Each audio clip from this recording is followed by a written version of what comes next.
Mr. Mahama, what would you do differently to get the economy back on track?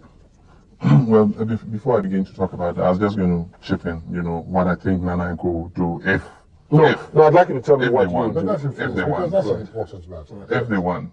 if I know shortly after that happens, they'll come out and say, gentlemen, unfortunately, we didn't know the true state of the economy is worse than we think. That's what you're telling us, John. No, so we don't know. No, that's what they're going to say. We don't know the true and so facts. all the promises so. we made you, unfortunately, we can't deliver immediately. Just keep your belts tight, and in the medium to long term, we shall deliver on those promises. That's what they're going to do.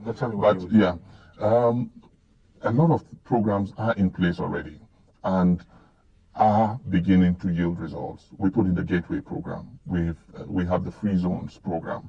It's attracting investment into the free zones. Recently we cut the sort to set up a new cocoa processing plant that will process 60,000 tons of cocoa and increase the amount of cocoa that we're processing from about 20% to close to 35%. These are all programs that are in place. We intend to tackle agriculture in a new way that is speeding up irrigation projects all over the country. First of all, it's refreshing to hear the communicators of the regime now telling us that they're aware that the path that they have been on before wasn't satisfactory, that is now necessary to move. That. That's exactly what I said we put those programs in place already. That's what I understand. 20 years, which is virtually the period that the NDC has been in place, virtually 20 years. That period was in other countries' lives enough to transform them from the economies that we have now. If you talk of Malaysia or Taiwan. These are examples of the countries.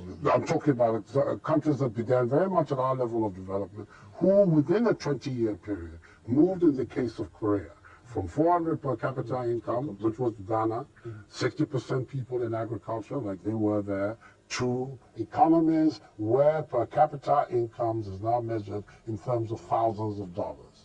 Dramatic transformation of their lives, the lives of the Malaysians who today were seeking to emulate. How have they done it? They did it with one fundamental premise.